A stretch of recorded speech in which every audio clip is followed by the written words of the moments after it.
a true college football legend in Tony Boselli, a two-time All-American at USC, a 2014 inductee into the College Football Hall of Fame. It is a real pleasure to welcome Tony into the program. Tony, how you doing this morning? I'm doing good. How you guys doing? We're doing great up here in Tuscaloosa, Alabama, man. It's game week. You know how that is. Yeah, it is. It's, college football's here, and I tell you what, I'm excited for multiple reasons. I mean, obviously my Trojans are playing the Crimson Tide, which is a historic, matchup from the standpoint of two of the biggest brands in college football history. And then I got a son playing at Florida State. They play Ole Miss this week, so I'm looking forward to that. And then maybe the best opening weekend of college football since I can remember.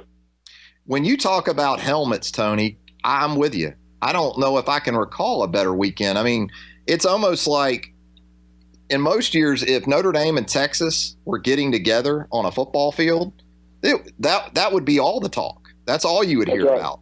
But the lineup is so good that, yeah, I'm still definitely interested in Notre Dame and Texas, but that's how many great games I guess there are this weekend. And you said it. You got a son, Andrew, who's a freshman center at Florida State. I got to ask you, how are you going to work this weekend? Now, are you going to be with the Jaguars in Atlanta Thursday night, and then your son Adam plays this weekend, right? It's going to be a busy weekend for the Bosellis. So it's a busy weekend. So I'm actually Thursday night in Atlanta with the Jaguars.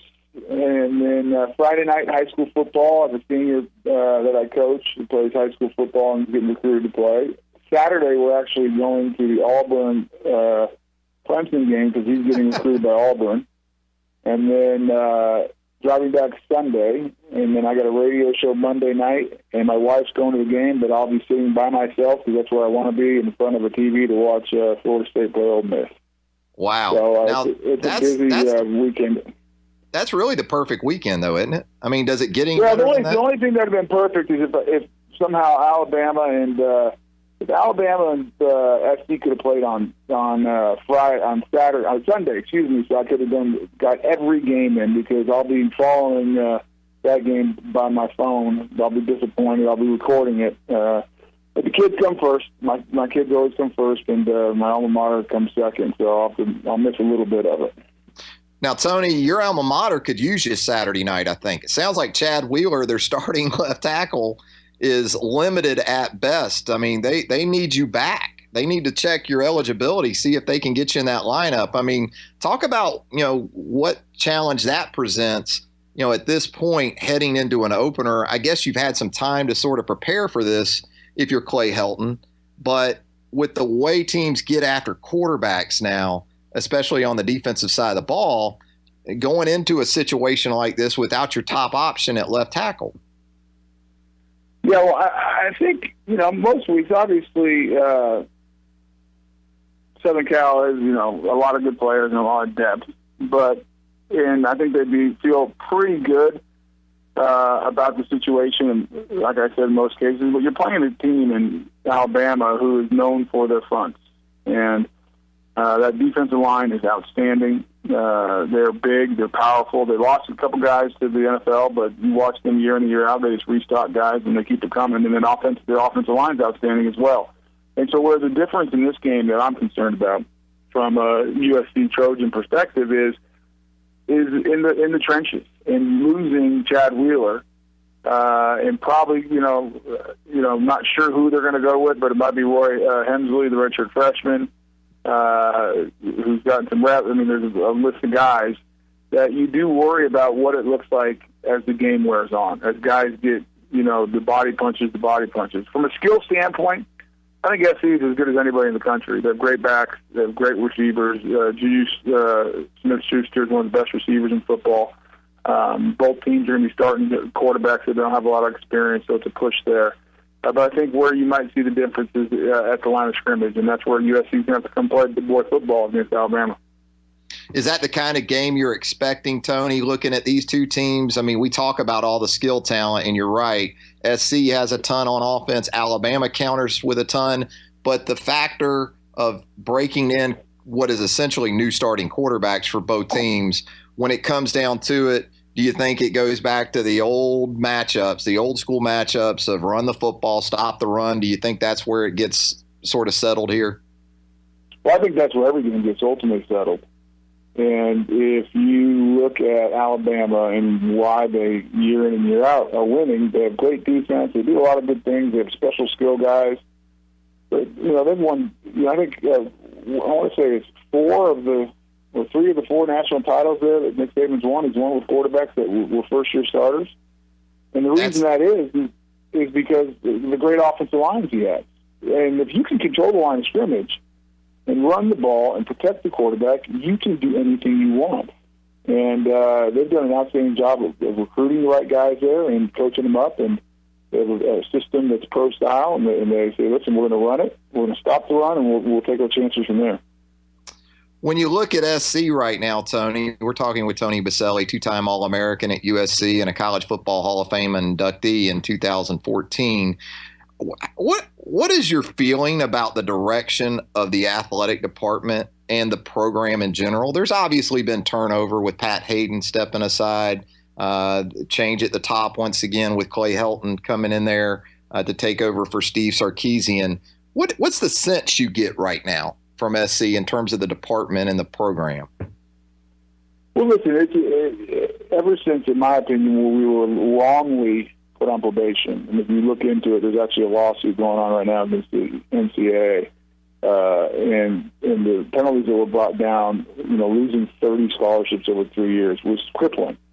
Right. And I thought Pat Hayden did an outstanding job of coming in and walking the university through that.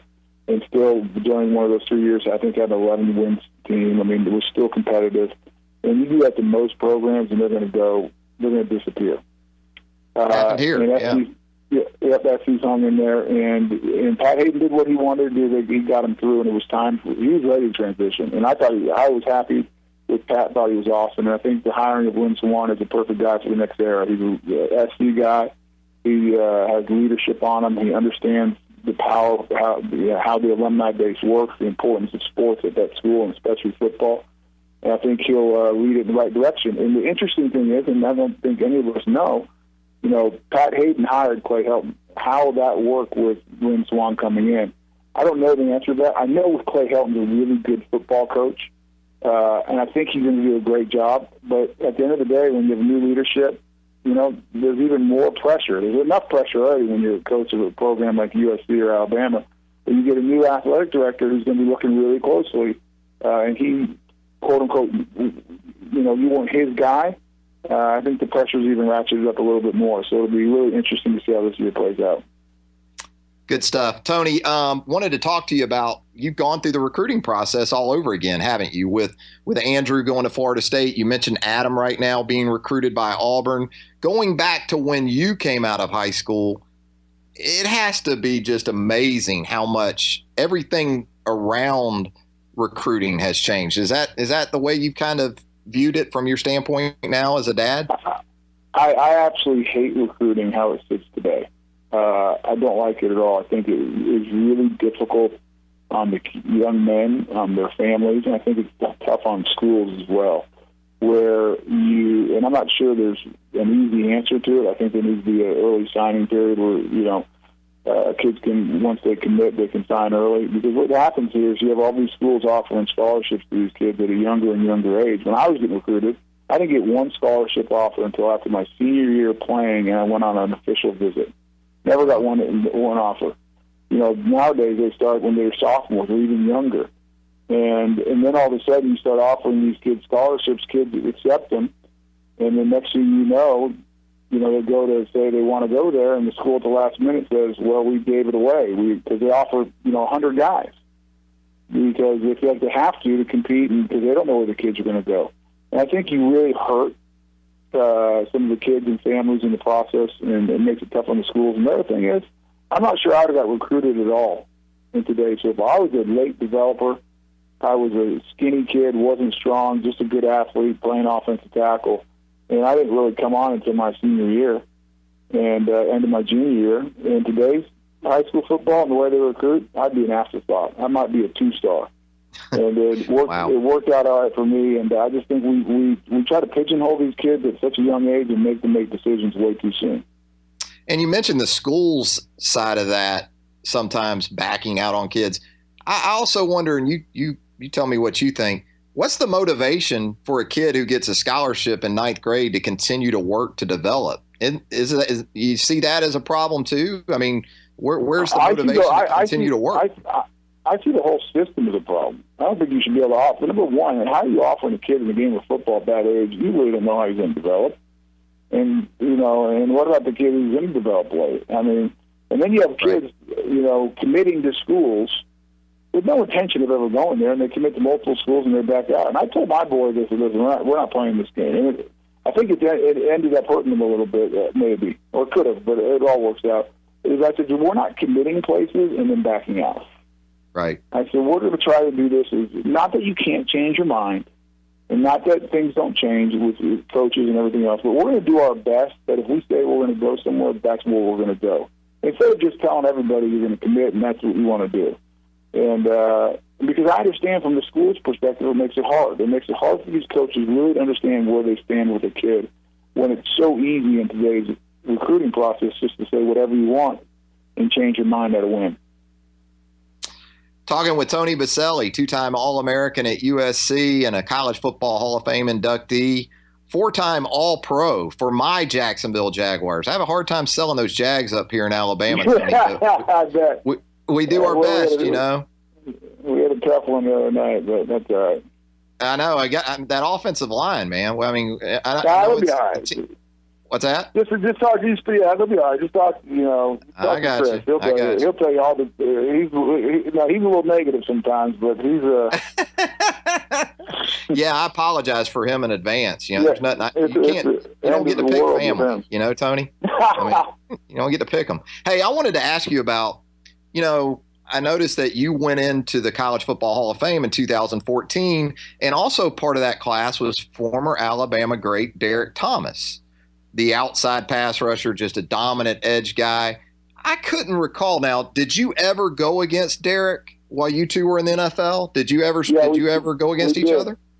We did. We played in the preseason, and we also played in the regular season against each other. And what was that like going against that guy? He's a great player. It was, for me, it was taking nothing away from him because he was a really, really good player. But he was more of a speed guy. I mean, that's what he made his money doing. I mean, he could just run by people. And one of my strengths was, as being a big athletic guy, the speed never bothered me as much. Now, trust me, I had to be really aware on every dang play what the heck he was doing because he could embarrass you in a heartbeat, and because he was so athletic and such a tenacious pass rusher. But if I was listing guys, me personally, he's one of the great pass rushers ever in the NFL and in college football. The guys I would have had a harder time with, it was more the guys who had power and, maybe not as much speed, but more power. Kind of like a Strahan? You had Strahan, a John Randall, right? Because he was shorter and the leverage and type things like that. And so a lot of it, just like anything in sports, a lot of it's about matchups. And thankfully, I matched up okay against Derek Thomas because if you didn't, he was a guy who had multiple games where he got more than 5 sacks in one game, meaning he could really embarrass you if you weren't ready to go. Now, as we let you go, Tony, I got to ask you, as a former NFL player yourself, this Colin Kaepernick situation with the national anthem over the weekend. Just your thoughts on that, and have you ever been a part of a team where a situation like that occurred? Well, the second part's easy. No, I have not. Never been a part of anything like that where a teammate did that. Listen, it's what makes America great, is that Colin Kaepernick has the right and can make a decision whether he wants to stand and honor the national anthem or not. No one can make him. He shouldn't be fired from his job because of it. There shouldn't be hate speech. There shouldn't be anything physically done to him. He has that right. And I have the right as an American under the same freedom and liberty that has been given to us first by God and second by the great men and women who protect this country and fight for this country. I have the right to disagree with his method. And I just obviously disagree with his method and his reason. I mean, some of his reasons are good. I do think there's this systemic racism still in our country that needs to be dealt with. Is it better than it used to be? Sure. Does it need to improve more, and do we continue to address it? Absolutely. I just disagree with his method of how he decided to protest it. But he has every right to it. And I'm thankful that I live in America. The ironic thing is he says he's doing it out of protest for about freedom, liberty, and justice for everybody. The ironic thing is the very thing that allows him the freedom to do that is what that flag represents. Is the fact that we live in a country that gives us the freedom to protest in a manner that is respectful and peaceful and everything else, and we have the right to speak according to the Constitution. But that was been given to us, and those rights are protected by people who have died for us, have fought for us, and are represented in that flag. So I find it a little bit ironic, but it is his right to protest the way he has and to make a statement the way he has. I just disagree with it. Great insight from Tony Boselli, two-time All-American at USC, also Hall of Fame worthy, in my opinion, when it comes to the Pro Football Hall of Fame. I know the career was cut short by some injuries, but look, this guy is a Hall of Fame worthy player and person, more importantly. But as we let you go, Tony, I need a score for Saturday night real quick. What you got? I think it's going to be, I can't pick against my Trojans, and I can't do it. So I'm going to say 28-24 USC. There you go. Well, hey, Tony, safe travels this weekend, man. I know you got a lot coming up, but can't thank you enough for joining us here in Tuscaloosa, Alabama on Southern Fried Sports. And best of luck to Andrew on Monday night, Adam on Friday night, and our Jags need a clean performance. Yeah, our Jags, that's right, on Thursday night. Yeah, we need a clean performance, injury-free. Let's just get this thing into the regular season. All right. If you ever need a Jags breakdown during the season, call me and I'll come on. Well, I'm going to do that, so be ready. I appreciate it, Tony. Sounds good, man. See you.